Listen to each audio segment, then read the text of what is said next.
Hey gang, what's up? Just Aaron here, Question Period Canada. Very excited to say Parliament is back in session. They launched another question period today for a new season. I guess it's going to be very heated this winter. Like, this carbon tax has got to go, grocery prices, housing issues. Canadians face so many issues. Number one, these Liberals and Trudeau. We don't want to watch too much of them, but what we will be doing is watching Pierre Poilievre and his army of Conservative MPs that are marching over the Trudeau government with the NDP coalition. They're just slamming them. So we're just going to be looking at the highlights from the Conservative MPs. We'll circle back at the end to see some of the losing Liberal MPs, maybe a couple of the other randoms, NDP or Green Party, Independent, stuff like that. But mostly we're going to be just watching Conservative MPs trash the Liberals.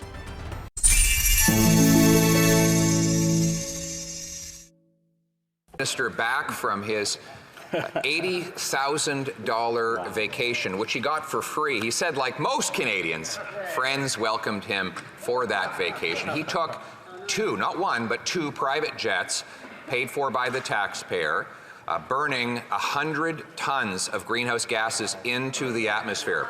He wants to tax the heat and the food of Canadians. Did he pay the full carbon tax on each of the 100 tons of emissions that he put into the atmosphere as part of his $80,000 vacation? The Conservative leader has simply no plan to address climate change in this country. I think Trudeau's a loser, but he's nobody's fool. He's going nowhere near answering any questions about his $80,000 or $90,000 vacation. He won't do it. Let's stick with the Conservatives. That's what we're going to do.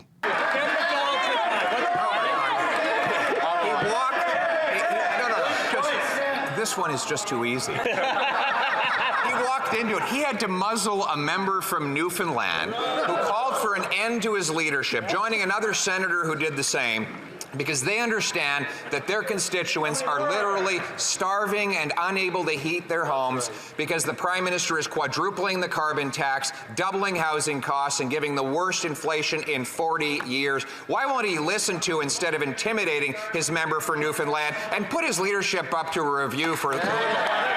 Do you think that Trudeau's going to put his leadership up for review? He would never do that. He's an idiot.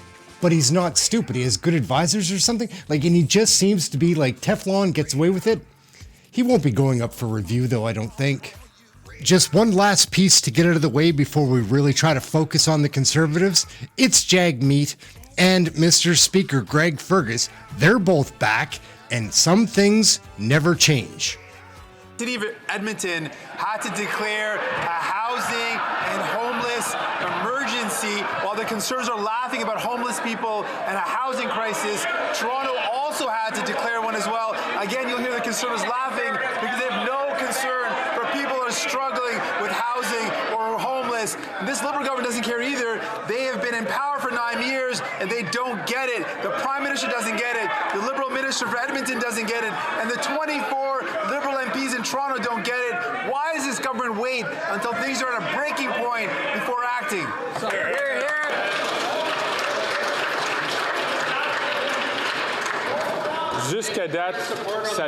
To date, things were going quite well, but I would ask the member for Edmonton West, the member for St. Margaret South Shore, please. Don't speak unless the chair recognizes you. The Right Honourable. I've been thinking recently Jagmeet Singh is probably a fraud and a cheat and just in it for other reasons now. But this guy, Greg Fergus, the Speaker of the House, he's a disaster. What is he even still doing there? He should have had to resign after that last scandal. But here he is, trying to tell people to speak when spoken to? Yikes. As promised, the rest of this will just be MPs from the Conservative Party slamming the Liberals. A whole bunch of up-and-comers. Poilievre's army is marching towards the next election. After 8 years of this NDP Liberal government, it's clear the Prime Minister is not worth the cost. He gave us 3 different versions of his Jamaican vacation. First, he claimed he was paying all the expenses for his family's stay. Secondly, he claimed he was staying at no cost at a location owned by a family friend. And then he claimed that he and his family stayed with friends. Now, all 3 different versions cannot be accurate at the same time. Which version did he tell the Ethics Commissioner?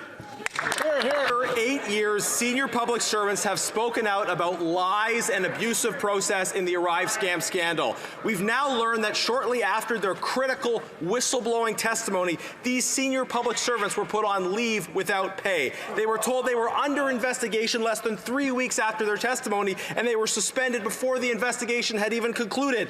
This NDP Liberal government is punishing public servants for their Arrive Can testimony. What are these Liberals trying to hide with this retaliation and intimidation of witnesses? Here, here. What did happen? 8 years, this Prime Minister, he's just not worth the chaos and crime. Mr. Speaker, Canadian businesses across the country are being extorted by international gangsters because of the NDP Liberal government's ideological soft on crime policies. Businesses and family homes are being shot at. In Edmonton, since November, over a dozen houses under construction by different home builders have been burnt down. It was this government that made it easier for criminals to get bail and allowed for shorter jail terms by scrapping mandatory minimum sentences. Mr. Speaker, when will they start cracking down on serious crime? Still have sand in his ears from his Jamaican vacation. That must be why he can't hear the outcry from Canadians suffering from his carbon tax. While he was lining up at the all-inclusive, Canadians were lining up at food banks, and grocery prices jumped again, 38% higher than baseline inflation. Now, Common Sense Conservative Bill 234 will help bring prices down by taking the tax off of farm production. The only problem, Liberal senators gutted the bill. Yep. Will the government reject the Senate amendments so that the tax can come off and food prices can come down? Yeah. And to see a government ignore the fact that 2 million Canadians are going to a food bank every single month. And yet the Liberal NDP Carbon Tax Coalition wants to quadruple that carbon tax, making farming unsustainable. When you tax the farmer who grows the food, you tax the trucker who hauls the food, you are increasing taxes on Canadians who buy the food. Again, millions of Canadians are going to a food bank every month, but 234 in its original form will provide relief now. Will the Liberals reject the Senate amendments, take the tax off, and ensure Canadians can afford to put food on their tables? Rachel Thomas is a cowgirl, an MP from Alberta. She's wild, and she puts it to CHYSTIA Freeland here. It's fun to watch. Tells her to get off her high horse. There's the reality that everyday Canadians are experiencing. I would invite the honourable member to consider what that reality actually is. If she could only come down from her high horse and enter into the everyday life of Canadians, she might understand. Not everyone lives in downtown Toronto and has access to the luxuries that she does. Canadians are struggling. They are struggling to put food on their tables. They are struggling to pay their heating bills. They are struggling to be able to care for their families. Record numbers of Canadians are using food banks, and it has a lot to do with the carbon tax, which is scheduled to increase on April 1st. Will this government axe the tax? These conservatives look different than the traditional conservatives. It's a new breed. Poilievre's army, man. Every time the Prime Minister comes back from another extravagant vacation he didn't pay for, or Cabinet decides to have a meeting in a luxury hotel, more Canadians are without a home that's affordable, and even more are worried about losing it. After 8 years, they've doubled the cost of a home, the price of rent, and a down payment that you need to buy one. Interest payments on a mortgage are going up a staggering 30% this year. 8 years of Liberal NDP government's inflationary spending has made owning a home unattainable. So how can anyone trust the people that created the crisis to fix it? The crisis keeps getting worse.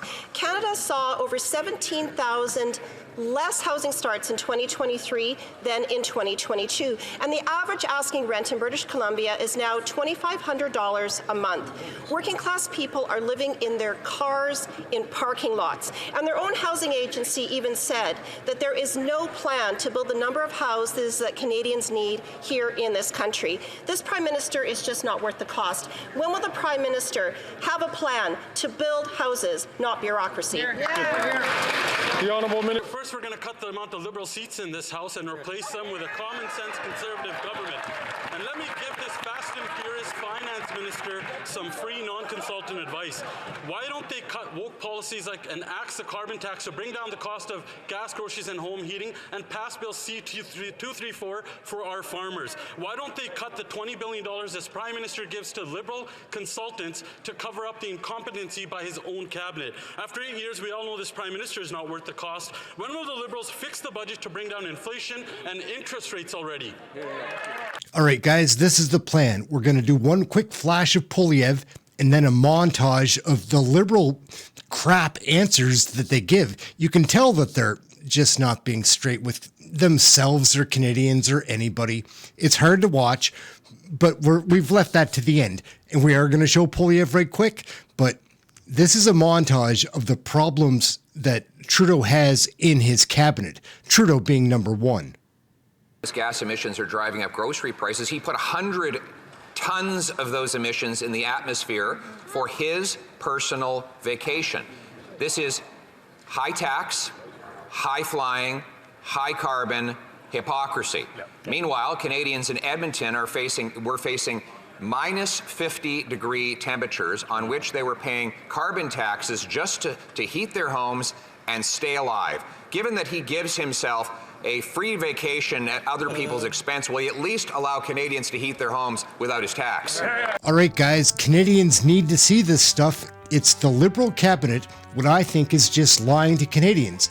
If you don't think they're lying to you, I would advise you to stay away from the poker tables, because it seems to me that these people are deceiving me. It's just, that's my instinct. Let's take a quick look at this cabinet. It's dirty.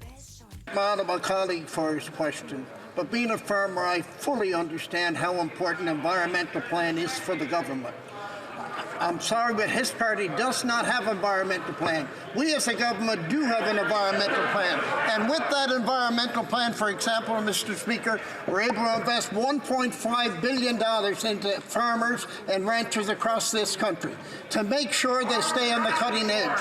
We have and will continue to make sure farmers and ranchers stay on the cutting edge. Thank you. Mr. Speaker, I would like to welcome back my honourable colleague to this House and say that I agree with her. I think that the profits of these companies must be addressed in this House, and that's what our government is doing by putting in place measures like no other countries in the world have put. We have put forward the world's most ambitious target to reduce methane emission, a very powerful greenhouse gas, to reduce them by at least 75% by 2030. We've eliminated fossil fuel subsidies, the only country in the G20 to have done so, and we're also in the process of putting a cap on the emissions of the oil and gas sector. Thank you, Mr. Speaker. Take the honourable member's constituency as an example. She represents the good people of Kelowna. Not only have we put programs in place that supported affordable housing in her community, we have invested $31.5 million to change the way that homes get built permanently in Kelowna. This is going to add up to 20,000 new homes of stock in the cities that she represents. And on both the plan to change the way the city builds homes and the specific project, she voted against the programs that fund them. I think we can rest our case, Mr. Speaker. Opposite. And with respect to bail, what I would underscore is actually the unanimity